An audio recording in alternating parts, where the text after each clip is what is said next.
Salut à tous, c'est Elena. Aujourd'hui, enfin une review. Cette fois, on va parler avec vous du manga 50 nuances de gras, l'elfe qui aimait trop les frites. Donc, c'est quoi déjà comme manga? C'est un seinen édité en France par Doki Doki depuis le 1er mai 2019. Au moment de la sortie de cette vidéo, on a 3 tomes disponibles dans les librairies et le tome 4 arrive le 30 octobre, c'est-à-dire dans un mois. C'est la première série de l'auteur Synecdoche qui dépasse un tome publié. Et c'est aussi le manga qui a été plutôt très bien accueilli en France à sa sortie. Ah, et l'éditeur déconseille cette série aux moins de 15 ans et on va voir un peu plus tard pourquoi. Là, on va passer au synopsis, mais avant, je voulais vous prévenir que après, je vais vous parler de ce qui me chiffonne dans ce manga. Parce que, oui, je vous jure, il y a des trucs qui clochent et je veux connaître votre avis là-dessus. Dans le manga, on suit Naoe. Ma sœur est spécialiste de bien-être qui travaille dans un centre de relaxation. Un jour, elle reçoit une cliente un peu louche qui cherche à perdre du poids. Il se trouve que c'est une elfe qui est venue dans notre monde pour découvrir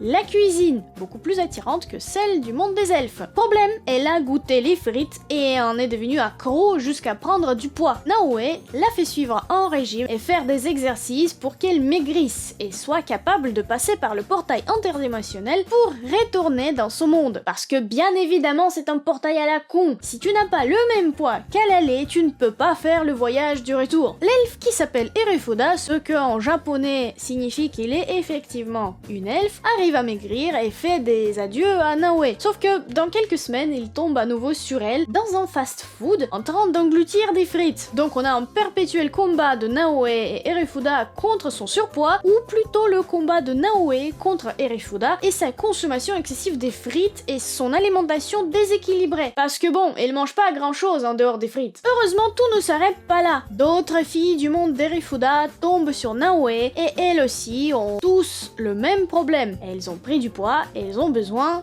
de maigrir. Une elfe noire qui a pris un peu trop de fesses, une ogresse qui a abusé de la bière, une sirène qui a pris trop de poids dans les bras, etc. etc. Et le scénario s'arrête là. C'est-à-dire qu'à part leur problème du poids en trop, il n'y a rien d'autre dans ce manga. Voilà le point numéro 1 qui me dérange avec ce manga. Il n'y a pas d'histoire. On peut se dire, les mangas sans histoire, il y en a et ça ne pose pas de soucis en général. Car à la place, on a des sketchs rigolos qui ne font rire. Et c'est vrai que l'humour, il est présent dans ce manga. Le problème, c'est que les sketchs passent bien quand il y a une mise en contexte particulière, mais sans but précis. Par exemple, un manga récent qui se débrouille très bien avec des sketchs, La Voix du Tablier de chez Kana. On a un ex-yakuza qui est devenu homme au foyer. Les chapitres, ce sont des petites scènes de sa vie où on voit à quel point il est décalé dans sa manière d'être, mais qu'il fait quand même des efforts pour s'intégrer dans la société. On voit juste sa nouvelle vie et ce qui lui arrive. Et c'est très drôle. Dans 50 nuances de gras, le postulat de base, c'est l'envie de Refuda de perdre du poids, un processus long et étendu. Les sketchs ne se concentrent pas du tout sur les tentatives de perdre du poids pourtant, ni même sur les solutions qu'elle trouve pour manger des frites malgré la surveillance de Naoe. Les sketchs nous présentent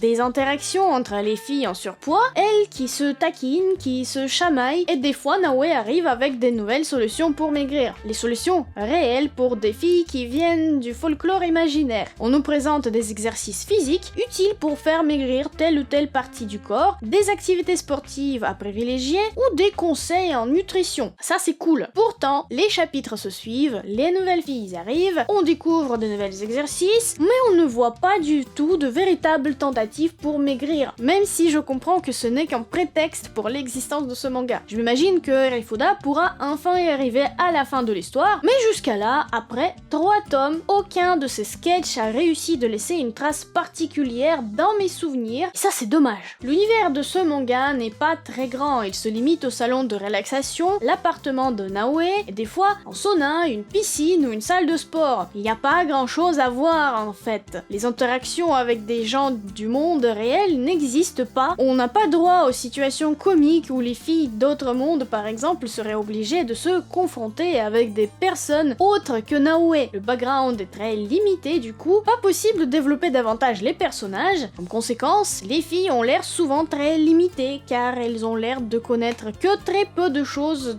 du monde réel, même si elles vivent ici depuis très longtemps. Du coup, je sais pas vous, mais moi, ces sketchs-là ne me font pas rire. Genre pas du tout. J'ai fait un effort pour lire le tome 1, j'ai feuilleté le tome 2, tellement il était vide d'histoire, les répliques des personnages ne sont pas du tout intéressantes, et puis de toute manière, qu'est-ce qu'on en a à foutre? C'est un ecchi après tout. Ah oui, je vous ai pas encore dit que c'est un ecchi en fait, c'est ça? Déjà, petite parenthèse avant de parler du ecchi de ce manga en détail. Si le mot ecchi ne vous dit pas grand chose, et aussi le mot seinen qui est le type de ce manga, bah vous pouvez aller voir ma vidéo où j'explique tous ces mots japonais. Comme ça, vous allez comprendre de quoi on parle ici. Fin de parenthèse. Un ecchi donc. Moi, j'ai rien contre ça. J'aime bien même. Par contre, j'aime bien aussi avoir une bonne histoire, ou au moins un minimum d'histoire, avec le ecchi qui trouve sa place naturellement. Là, c'est pas le cas. Là, c'est lourd. Là, le ecchi, il est présent juste pour être saupoudré des miettes du scénario, et pas l'inverse. Là, tout événement qui se passe dans le récit, chaque nouveau personnage, voire chaque échange des répliques sert à dessiner du ecchi. Des seins par-ci, des fesses par-là, des poses coquines, des visages qui suggèrent on sait que très bien quoi, et du nu. Beaucoup de nu. C'est pour ça d'ailleurs que le manga est déconseillé aux moins de 15 ans. Bon, il en a pas partout, hein, pas dans tous les chapitres. Du nu, pas du ecchi, hein. Mais bon, dans chaque tome, on a droit à un chapitre avec que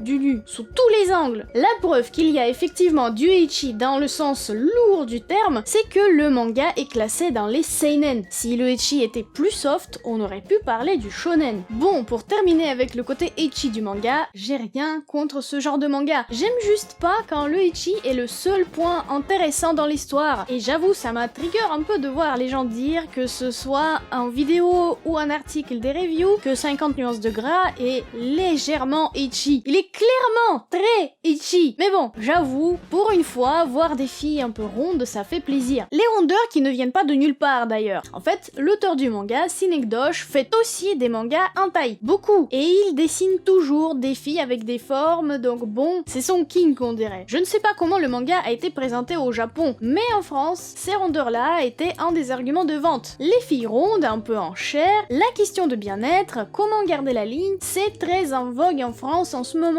On prône la liberté de faire tout ce qu'on veut avec notre corps, on traite des gens des grossophobes dès qu'ils critiquent le surpoids, mais en même temps on entend le discours de la bonne forme physique et des bienfaits du sport, partout. Et puis le titre a été bien trouvé, donc bravo. Ce manga a su en profiter et a tapé à l'œil des lecteurs. Le sujet de base assez décalé, avec en plus une fille qui sort de la norme des mangas japonais au niveau du physique, c'est juste ce qu'il fallait. Sauf que bon, disons la vérité, Erufuda n'est pas en surpoids. C'est une fille qui n'est juste pas en sous-poids, comme le veulent les normes du Japon actuel. Mais ici en France, ce serait une fille comme toutes les autres. Dans les pires des cas, on dirait qu'elle est juste un peu ronde, sans plus. En tout cas, dans ce premier tome, parce qu'on dirait que les éditeurs japonais ont remarqué que s'ils veulent publier le manga à l'international, en jouant sur la prise du poids des personnages, une fille juste ronde ne suffira pas pour le montrer en fait. Du coup, dans les tomes qui suivent, Erufuda grossit de plus en plus, malgré les efforts de Naoe pour la faire maigrir. Mais bon, si on arrive au tome 3, c'est que ce n'est pas vraiment ça qui nous intéresse. C'est que le manga vous a plu et que les points que j'ai notés ne vous ont pas gêné. Moi en tout cas, j'ai réussi de rentrer dans le manga que à la fin du tome 2, où ils ont mis une méchante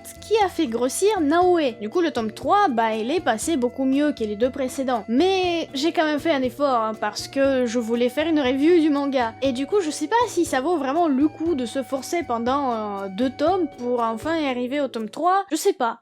Mais je veux revenir sur le coup du marketing. C'est vraiment lui qui m'a perturbé dès le début. Dès que j'ai vu comment la maison d'édition communiquait sur le manga, je me suis dit qu'il y a un truc. Parce que ça semblait trop parfait, trop lisse. Et j'étais déçue quand j'ai feuilleté le manga dans une librairie à sa sortie. Malgré le dessin qui me plaît, l'histoire n'existe pas. Et tous les sketchs sont là juste pour mettre en avant les filles en pose sexy et de les dénuder. Tout ça sous une étiquette de bien-être et des propos progressistes.